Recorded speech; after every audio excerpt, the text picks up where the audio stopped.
Hello दोस्तों, कैसे हैं आप सब लोग। जैसा मैंने आप लोगों को पिछले वीडियोस में बताए हैं कि जो भी विजिटर्स सऊदी के अंदर है उन सारे विजिटर्स को अपना वैक्सीन सर्टिफिकेट अपलोड करना है ई सर्विसेज पोर्टल में। एक कमेंट है जिसमें एक सवाल पूछा है, उसी को मैं इस वीडियो में एक्सप्लेन करूंगा। इन्होंने बताया है कि वो सऊदी से इंडिया चले गए थे जनवरी में, 7 जनवरी में चले गए थे और दोनों डोज वैक्सीन उन्होंने लिया था। तो उनका सवाल ये है कि क्या मुझे भी, मैं अभी इंडिया में हूँ, क्या मुझे भी अभी वैक्सीन सर्टिफिकेट अपलोड करना है, पहला क्वेश्चन। दूसरा क्वेश्चन ये कि जो विजिट वीज़ा एक्सटेंड हुआ है 31 मार्च तक, तो क्या मेरा भी विजिट वीज़ा एक्सटेंड होगा या नहीं होगा। तो ये दो सवाल है। पहली बात ये है कि इन्होंने ये क्लियर नहीं करा यहाँ पे कि वैक्सीन उन्होंने कहाँ लिया है, अगर सऊदी में लिया है या फिर इंडिया में लिया है। वही लोगों को वैक्सीन सर्टिफिकेट अपलोड करना है ई सर्विसेज पे जिन लोगों ने सऊदी से बाहर वैक्सीन लिया है और अभी सऊदी के अंदर है। क्यों उनको करना है? क्योंकि जो मिनिस्ट्री ऑफ हेल्थ का जो डेटाबेस है उनमें उनका जो वैक्सीन जो उन्होंने सऊदी से बाहर लिया है वो रजिस्टर्ड हो जाए। आप अभी सऊदी से बाहर हैं तो अभी आप नहीं कर सकते, क्योंकि ई सर्विसेज पोर्टल में वैक्सीन सर्टिफिकेट अपलोड करने से पहले आपको अफसर में रजिस्ट्रेशन करना पड़ेगा और अफसर में रजिस्ट्रेशन करने के लिए आपको सऊदी के अंदर रहना पड़ेगा। तो आपने अगर सऊदी से बाहर वैक्सीन लिया है और अभी सऊदी से बाहर है और आपका अफसर में अकाउंट नहीं है और आप विजिटर्स हैं तो अभी आप नहीं कर सकते। जितने भी विजिटर्स हैं जिनको बूस्टर डोज यहाँ पे सऊदी अरेबिया में नहीं लेना है और उनको अपने देश वापस जाना है, उन सारे लोगों से मैं ये रिक्वेस्ट करूंगा कि आप कम से कम जाने से पहले अफसर में रजिस्ट्रेशन कर लीजिए। अगर आपका मल्टीपल एंट्री वीज़ा होगा तो आप जब आएंगे तो उस समय आप अपना सर्टिफिकेट अपलोड कर लीजिएगा। अगर आपका सिंगल एंट्री है, आप एक बार चले गए तो वीज़ा आपका ख़त्म हो गया, तब आप जब भी अगर रजिस्ट्रेशन करे भी होंगे तो आने के बाद आपको फिर से करना पड़ेगा।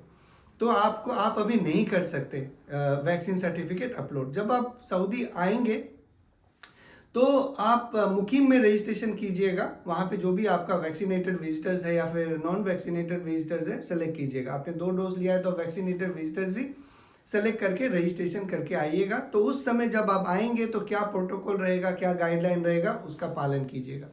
आपने और एक सवाल पूछा है कि आपका जो वीज़ा है वो फरवरी में ख़त्म हो रहा है तो क्या वो भी एक्सटेंड होगा। जो वीज़ा एक्सटेंड हुआ है, वीज़ा और इकामा वीज़ा, जो री एंट्री वीज़ा और विजिट वीज़ा, वो अनयूज्ड वीज़ा एक्सटेंड हुआ है। अगर आपने उसको यूज़ कर लिया है तो वो एक्सटेंड नहीं होगा। दूसरा कंडीशन ये भी है कि जिन्होंने सऊदी अरेबिया के अंदर 1 डोज वैक्सीन का लिया है तो उनका एक्सटेंड नहीं होगा। तो आप देख लीजिए आप कौन से क्राइटेरिया में फॉलो करते हैं। जैसे कि मुझे लगता है आपने यूज़ कर लिया है वीज़ा तो आपका एक्सटेंड नहीं होगा। और एक सवाल है बहुत कॉमन सा कि जब भी हम अपने देश इंडिया से या फिर कहीं से कोई भी सस्पेंडेड कंट्री से आते हैं और यहाँ पे क्वारंटीन करते हैं, फिर वापस चले जाते हैं, तो क्या दोबारा आने पे हमें फिर से क्वारंटीन करना पड़ेगा? इसका मेरे पास कोई कंफर्म सवाल तो नहीं है, आंसर तो नहीं है, लेकिन ये मैं आपको बता सकता हूँ कि जो गाका का लास्ट गाइडलाइन था, शायद 25 नवंबर को आया था, उसमें बस इतना ही बताया गया था, जो 6 कंट्रीज के सस्पेंशन हटाए थे उन 6 कंट्रीज से जो भी लोग आएंगे, इररेस्पेक्टिव वो अगर सऊदी के बाहर इम्यून है, उन सारे लोगों को 5 दिन यहाँ पे रुकना पड़ेगा इंस्टीट्यूशनल क्वारंटीन में। अब ये 5 दिन रुकना पड़ेगा, इसका जो ये मतलब हम नहीं समझ सकते कि हम एक बार वापस चले जाएं तो वो 5 दिन खत्म हो गया, वो फिर से रीसेट हो जाएगा क्योंकि हम वही सस्पेंडेड कंट्री में जा रहे हैं। और मेन फंडामेंटल कॉन्सेप्ट इस इंस्टीट्यूशनल क्वारंटीन का ये भी है कि जो हाई रिस्क कंट्री से आ रहे हैं उनको 5 दिन इंस्टीट्यूशनल क्वारंटीन में रुकना है ताकि जो कोविड-19 का जो स्प्रेड है वो रुक सके। और बहुत सारे लोगों के अपने अपने ओपिनियन हैं। जो लोग आए हैं वो बता रहे हैं कि एयरपोर्ट में इंस्टीट्यूशनल क्वारंटीन पूछ ही नहीं रहा है, मुझे तो नहीं पूछा, उनको नहीं पूछा। तो ये सारी जो ऑन ग्राउंड सिचुएशन और जो डॉक्यूमेंटेड सर्कुलर है वो थोड़ा सा डिफरेंट है।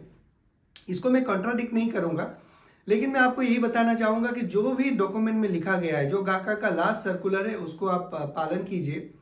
और इस सवाल का आंसर अगर मुझे प्रिसाइजली देना है तो मुझे ये लगता है कि अगर जो भी लोग इंडिया से या फिर जो सस्पेंडेड कंट्री से आ रहे हैं सऊदी अरेबिया, बेशक वो 5 दिन यहाँ पे इंस्टीट्यूशनल क्वारंटीन करके गए होंगे, लेकिन उनको यहाँ आने के बाद फिर से वही गाइडलाइन पालन करना पड़ेगा।